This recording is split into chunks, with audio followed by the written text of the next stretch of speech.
جب بھی وضو کرتا ہوں تو میں نماز ادا کرتا ہوں جتنی میرے مقدر میں ہوتی ہے۔ آپ دیکھیے اور غور کیجیے، حضرت بلال نے ایک بالکل نیا طریقہ نکالا تھا، حضور علیہ السلام نے اس کی جزا عطا فرمائی۔ مایا تم نے مجھ سے نہیں پوچھا، مگر ایک صحیح طریقہ تھا، کوئی حرج نہیں اس میں، کوئی مذائقہ نہیں اس کے اندر۔ ایک عبادت کے ساتھ میں دوسری عبادت کو ملا دیا، اس میں کوئی مذائقہ نہیں ہے۔ حضور علیہ السلام نے باقاعدہ اس کی جزا ارشاد فرمائی کہ جزا یہ ہے کہ تم مجھ سے آگے غلام بن کے خادم بن کے جنت میں آگے آگے چل رہے ہو۔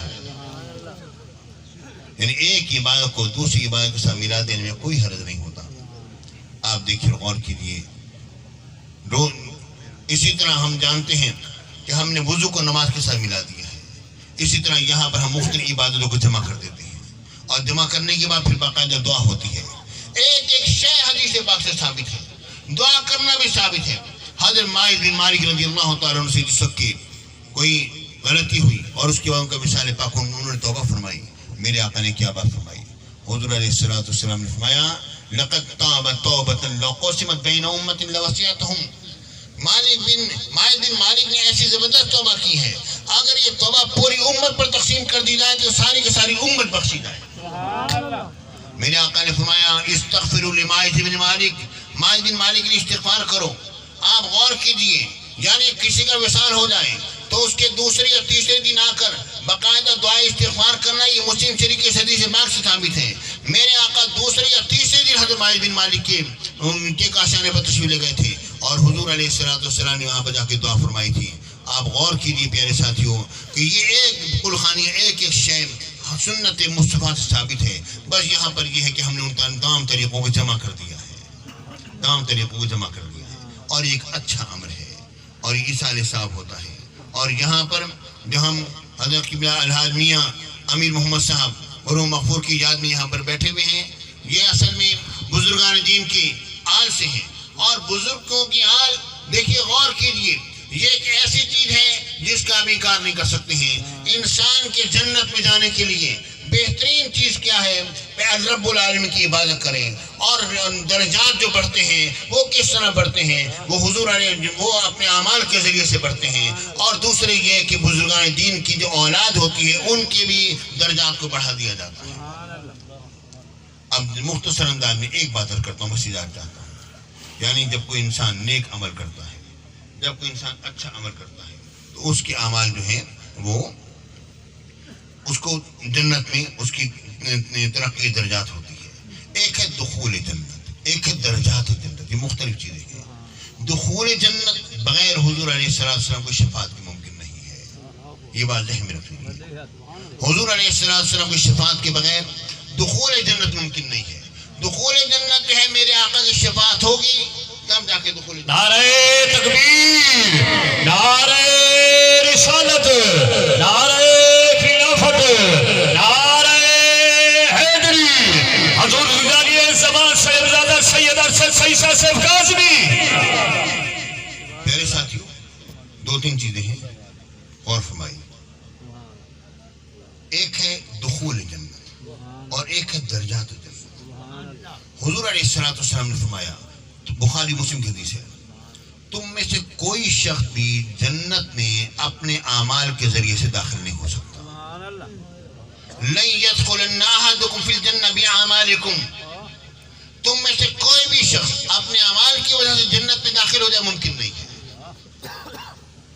میرے آقا سے عرض کیا گیا یا رسول اللہ پھر کیسے داخل ہوگا؟ میرے آقا نے فرمایا برحمت اللہ و فضلہ، اللہ کی رحمت اور اس کے فضل کے ذریعے۔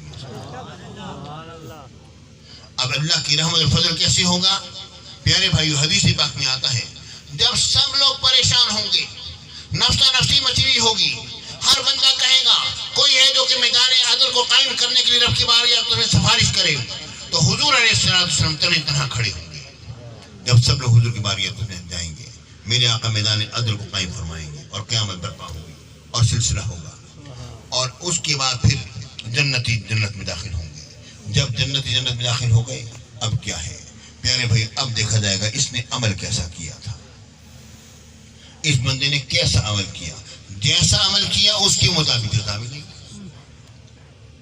اچھے عمل کرے گا اونچی جنت میں جائے گا، اس سے اچھے عمل کرے گا اس سے اوپر کی جنت میں جائے گا۔ اعمال بالکل نکمے ہوں گے تو نشی جنت میں رہے گا، اعمال کے مطابق فیصلہ ہوگا۔ لیکن اس کے ساتھ رب العالمین نے ارشاد فرمایا وَأَلْحَقْنَا بِهِمْ ذُرِّيَّتَهُمْ وَمَا أَلَتْنَاهُمْ مِنْ عَمَلِهِمْ مِنْ شَيْءٍ، ہاں جو بزرگوں کی اولاد ہے ہم انہیں ان کے ساتھ ملا دیں گے، اوپر والوں کو نیچے لے کر نہیں آئیں گے، نیچے والوں کو اوپر لے جائیں گے۔ یہ ایک ایسی چیز ہے جنہوں نے اپنے بزرگوں کے ساتھ ایمان میں موافقت کی اور وہ مومن اور ایمان پر رہے اور ایمان پر ان کا خاتمہ ہوا، تو رب العالمین ان لوگوں کو ان کے آباء و اجداد کے ساتھ ملائے گا۔ پیارے ساتھی، درجات جنت ہیں وہ انسان کے اعمال پر مبنی ہیں، اور بزرگان دین کے نسب کا نسب جو ہے وہ بھی کام آتا ہے، یہ اس کا انکار نہیں کیا جا سکتا۔ اب قبر میں جب بندے کو جب رکھا جائے گا تو دو فرشتے آ جاتے ہیں، سوال کرتے ہیں مر رب، بتا تیرا رب کون ہے؟ کہتے ربی اللہ، میرا رب اللہ ہے۔ ماں دین، بتا تیرا دین کیا ہے؟ دین الاسلام، میرا دین اسلام ہے۔ اور پھر تیسرا سوال کیا ہوتا ہے؟ آپ غور کیجیے، ما کنت تقول فی ھذا الرجل، بتا اس مرد مقدس کے بارے میں تو کیا کہا کرتا تھا؟ بتا اس مرد مقدس کے بارے میں تو کیا کہا کرتا تھا؟ حضور علیہ السلام کو تعلیم اس مرد مقدس کے ھذا معصوم مرسل کے لیے سوال ہے۔ میرے آقا حضور علیہ السلام وہاں پر جلوہ گر ہوتے ہیں، اگر کوئی شخص یہ کہے حضور جلوہ گر نہیں ہوتے، پیارے ساتھیوں، تو سوالوں کی ترتیب جو ہے یہ کیوں بدلی ہے؟ پہلا سوال ہے مر رب، بتا تیرا رب کون ہے۔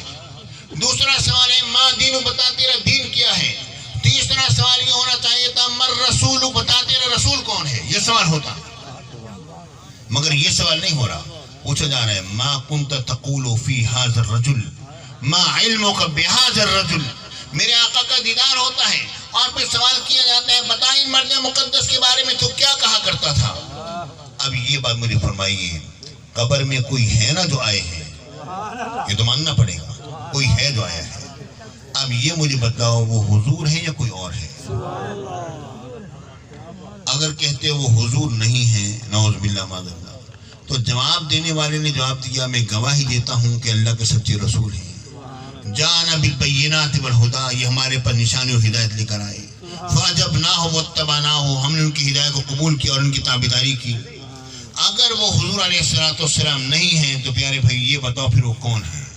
تو غیر نبی کو نبی بنا کر کہنا کہ میں گواہی دیتا ہوں یہ اللہ کے سچے رسول ہیں، اور یہ کہنا میں گواہی دیتا ہوں کہ یہ محمد عربی صلی اللہ علیہ وسلم رسول ہیں۔ آپ غور کیجئے، غیر حضور کو حضور بنانا، غیر نبی کو نبی بنا کر کہنا کہ ہاں میں یہ کہتا ہوں، یہ تو کفر ہے، حالانکہ اسی سوال پر تو انسان کی نجات کا دار و مدار ہے۔ مطلب یہ ہے کہ وہ حضور ہی ہوتے ہیں، حضور ہی ہوتے ہیں۔ اب آپ یہ کہیں گے حضور ہوتے ہیں تو اتنی جگہ پر میرے آقا ہیں، ہاں یہی تو مسئلہ حاضر و ناظر ہے کہ میرے آقا سب جگہ امت میں بھی جلوہ گر ہیں، اور میرے آقا ہزاروں لاکھوں قبروں کے اندر بھی ایک دن میں تشریف لے جاتے ہیں۔ نعرہ تکبیر، شیخ الحدیث و تفسیر علامہ سید ارشد شاہ صاحب کاظمی۔ پیارے بھائیوں، تو یہ حضور علیہ السلام اتنے کیسے ہو گئے؟ پیارے بھائیو، بات اصل میں یہ کہ اجسام مثالیہ کے ساتھ میرے آقا ہر قبر میں تشریف لے کر آتے ہیں، اور آپ کہیں گے وہ تو ایک مثال تھی فقط، نہیں، مثال کو مثال مت سمجھو، حدیث پاک میں آتا ہے۔ اب ذرا اس بات کی تھوڑی مجھے انہوں نے کہا تھوڑے سے 5-7 منٹ اور زیادہ بولیں، اس لیے میں نے تقریر کو تھوڑا لمبا کیا۔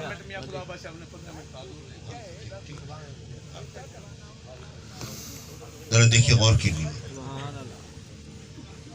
میرے ساتھیوں، میرے آقا حضور علیہ السلام نے ارشاد فرمایا، بلکہ میرے آقا نماز کسوف پڑھا رہے ہیں، سورج کو گرہن لگا۔ حدیث پاک میں آتا ہے، بخاری شریف میں آتا ہے، میرے آقا حضور علیہ السلام صبح میں اشراق کے بعد میرے آقا اپنے گھوڑے مبارک پر سوار ہوئے باہر نکلے۔ تھوڑی دیر میں حضور علیہ السلام بڑی تیزی سے تشریف لائے واپس آئے، اور اپنے چادر مبارک کو کھینچتے ہوئے تشریف لائے اور مصلی پر جلوہ گئے، فرمایا الجماعہ، اعلان کرو جماعت۔ لوگ اکٹھے ہو گئے، میرے آقا نے نماز پڑھانا شروع کیا۔ یہ سورج کو گرہن لگا ہوا تھا، میرے آقا نماز پڑھائی، بڑی طویل نماز ہوئی۔ اس نماز میں حضور علیہ السلام تھوڑا سا آگے بڑھے، ایک قدم آگے بڑھایا، پھر پیچھے ہٹے۔ صحابہ کرام نے کہا یا رسول اللہ، حضور ہم نے دیکھا آپ نماز میں آگے ہی بڑھے جیسے کوئی چیز لینے کے لیے بڑھ رہے ہوں، اور پیچھے بھی ہٹے۔ حضور علیہ السلام نے فرمایا ہاں، میرے سامنے یہاں دیوار پر